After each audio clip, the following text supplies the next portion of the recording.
આપણે ભગવાન શ્રી કૃષ્ણનું ચરિત્ર ચાલે છે. ભગવાન શ્રી કૃષ્ણના ચરિત્રમાં આપણે જોયું કે શિવજી કઈ રીતે બાલકૃષ્ણજીના દર્શન કરવા આવે છે, એ વસ્તુ આપણે જોઈ. હવે આપણે એ જોવાનું છે કે નંદ બાબા કંસને ભેટ દેવા માટે મથુરા આવે છે અને પાછળથી કંસ પૂતનાને કાનુડાને મારવા માટે મોકલે છે. મતલબ ગોકુળમાં બાળકોને મારવા માટે મોકલે છે. એ અધ્યાય આપણે ચાલુ થાય છે. તો 13ના દિવસે નંદ બાબા મથુરામાં કંસને કરવેરો દેવા માટે જાય છે. 13ના દિવસે 12ના દિવસે શિવજી બાલકૃષ્ણલાલના દર્શન કરવા આવે છે. તો ભાઈ કંસ છે ને મોટો રાજા હતો અને નંદ બાબા છે ને એ ગોકુળના નાના રાજા હતા. એટલે નંદ બાબાને મથુરામાં કરવેરો દેવો ફરજિયાત હતો. કરવેરો આપતા મથુરામાં દેવા માટે જાતા.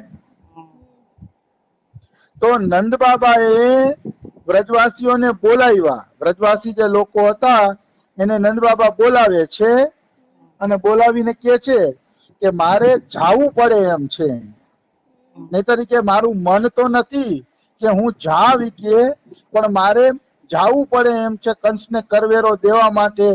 અને આમ પણ બાલકૃષ્ણનો જન્મ થયો છે, એના જો સારા સમાચાર કંસને નહીં આપું તો વળી કંસ નારાજ થઈ જશે. નારાજ થશે કે કેમ આ આવ્યા નહીં એમ મને સારા સમાચાર દેવા માટે. તો નંદ બાબા બધા વ્રજવાસીઓને કહે છે કે હું જાઉં છું, મારા બાલકૃષ્ણલાલ નું ધ્યાન રાખજો. મારા કૃષ્ણ કનૈયાનું ધ્યાન રાખજો. એને કઈ નુકસાન ન થાય, એને કઈ તકલીફ ન પડે, એનું તમે ધ્યાન રાખજો. નંદ બાબાને તો બાળકની ચિંતા છે. શું કામ ચિંતા છે? તો કે કંસના રાક્ષસો બાળકોને મારવા માટે નીકળી ગયા હતા અને ચારે તરફ એને કત્લે આમ ચાલુ કરી દીધી હતી.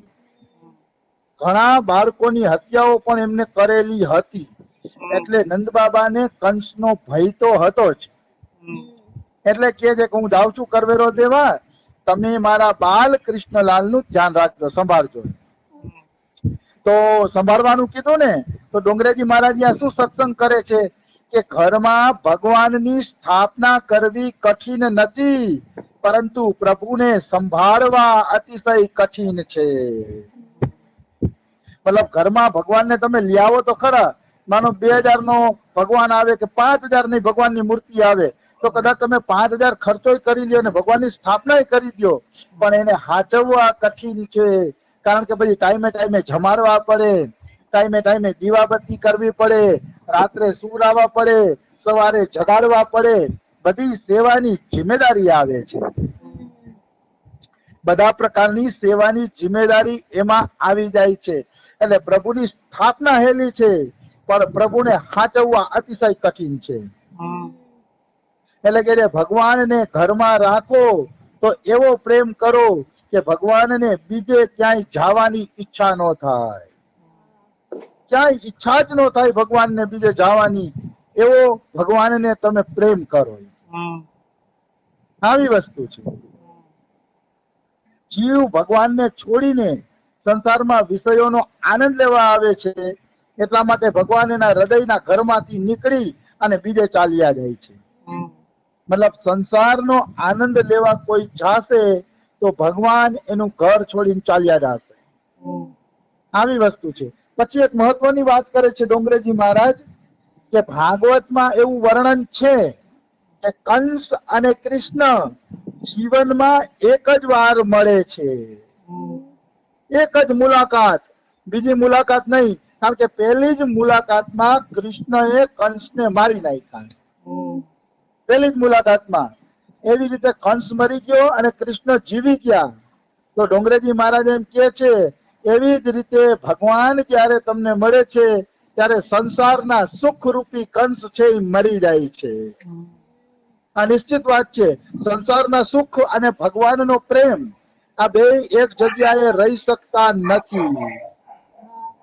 જો કૃષ્ણ ભગવાન તમારા હૃદયમાં આવી જશે તો સંસારના સુખ રૂપી કંસ મરી જશે.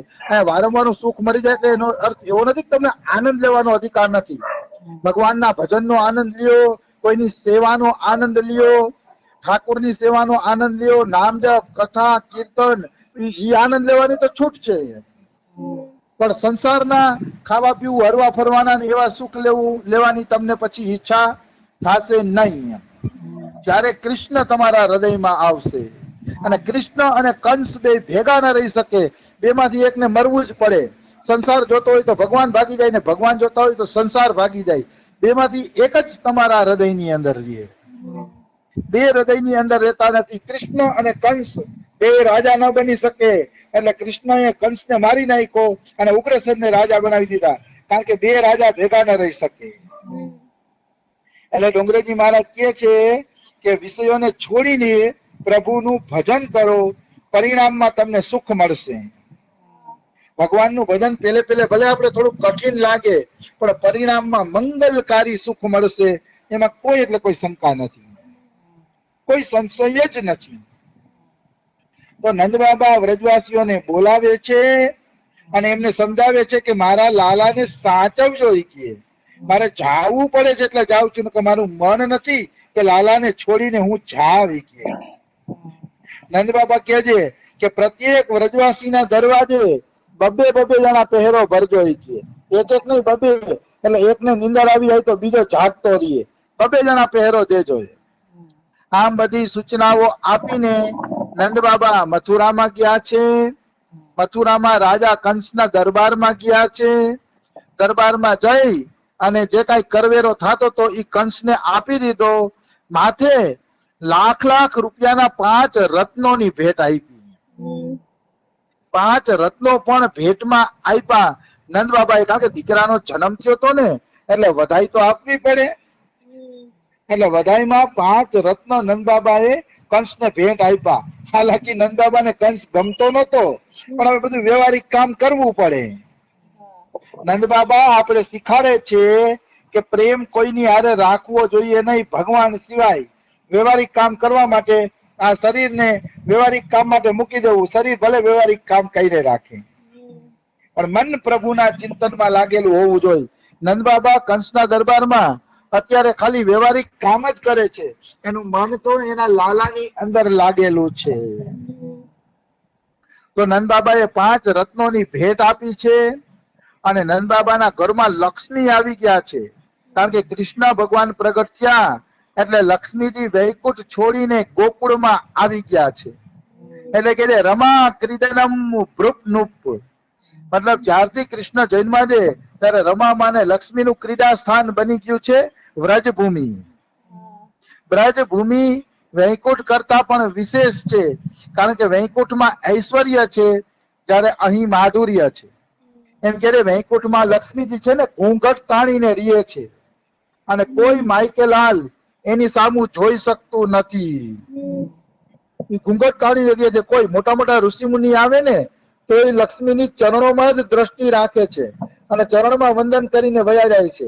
એટલે લક્ષ્મીને કંટાળો આવવા માંડ્યો કે અહીંયા કઈ લીલાનો રસ તો છે જ નહીં. લીલા તો છે નહીં, લીલાનો રસ છે નહીં, પ્રભુ સુતા છે. એટલે લક્ષ્મીજી પણ કૃષ્ણની સાથે સાથે વ્રજભૂમિમાં આવી ગયા માધુર્ય રસ લેવા માટે. એટલે નંદાબાના ઘરમાં આટલી લક્ષ્મી આવી ગઈ છે કાનુડાના કારણે. તો સોનાની થાળીમાં 5 રત્નોની ભેટ આપી છે. એક રત્ન 1 લાખ રૂપિયાનું છે. કંસે જોયું છે કે સોનાની થાળીમાં કેવા સુંદર રત્નો છે. એટલે નંદજીને રાજા કંસ એમ કહે છે કે નંદ બાબા, મારો વાર્ષિક કરવેરો તો જમા થઈ ગયો છે, પછી આ 5 રત્નો 5 લાખ રૂપિયાના રત્નોની ભેટ કેમ આપો છો? તો નંદ બાબા હાથ જોડીને કહે છે, મહારાજ, આ વૃદ્ધાવસ્થામાં તમારા બધાના આશીર્વાદથી મારા ઘરે લાલાનો જન્મ થયો છે. એ લાલાનો જન્મ થયો ને એટલે આવું રત્નો તમને ભેટમાં આપું છું. તો કંસ બોલે છે, હે નંદ બાબા, બાળક જન્મ્યો, બહુ સારું બહુ સારું. મને તો એમ હતું કે હવે વૃદ્ધાવસ્થામાં તમારા ઘરે બાળક નહીં થાય. તો નંદ બાબા કહે છે, મેં આશા છોડી દીધી હતી, કે હવે વૃદ્ધાવસ્થામાં મારા ઘરે બાળક નહીં થાય, પણ દેવતાઓની મનોવતી રાખી, દેવોની પૂજા કરી, તમારા જેવા બધાના કે આશીર્વાદ મળ્યા અને વ્રજવાસીઓના આશીર્વાદ મળ્યા એટલે કે મારા ઘરે બાળક થયો છે. તો કંસે વિચાર કર્યો કે આટલી મોટી ભેટ આપી છે મને, 5 લાખ રૂપિયાના 5 રત્ન આપ્યા છે, તો મારે આશીર્વાદ દેવા જોઈએ. આમ છે ને નંદબાબાને કંસમાં રસ નહોતો, કંસનો નંદબાબામાં રસ નહોતો, બે એકબીજા માટે ઔપચારિક ખાલી વ્યવહાર કરતા હતા. બેમાંથી એકઈને એકબીજામાં રસ નહોતો. તો કંસને નંદબાબાને આશીર્વાદ દેવામાં રસ નહોતો, પણ હવે 5 રત્નો ભેટ આપ્યા એટલે આશીર્વાદ આપવા પડે.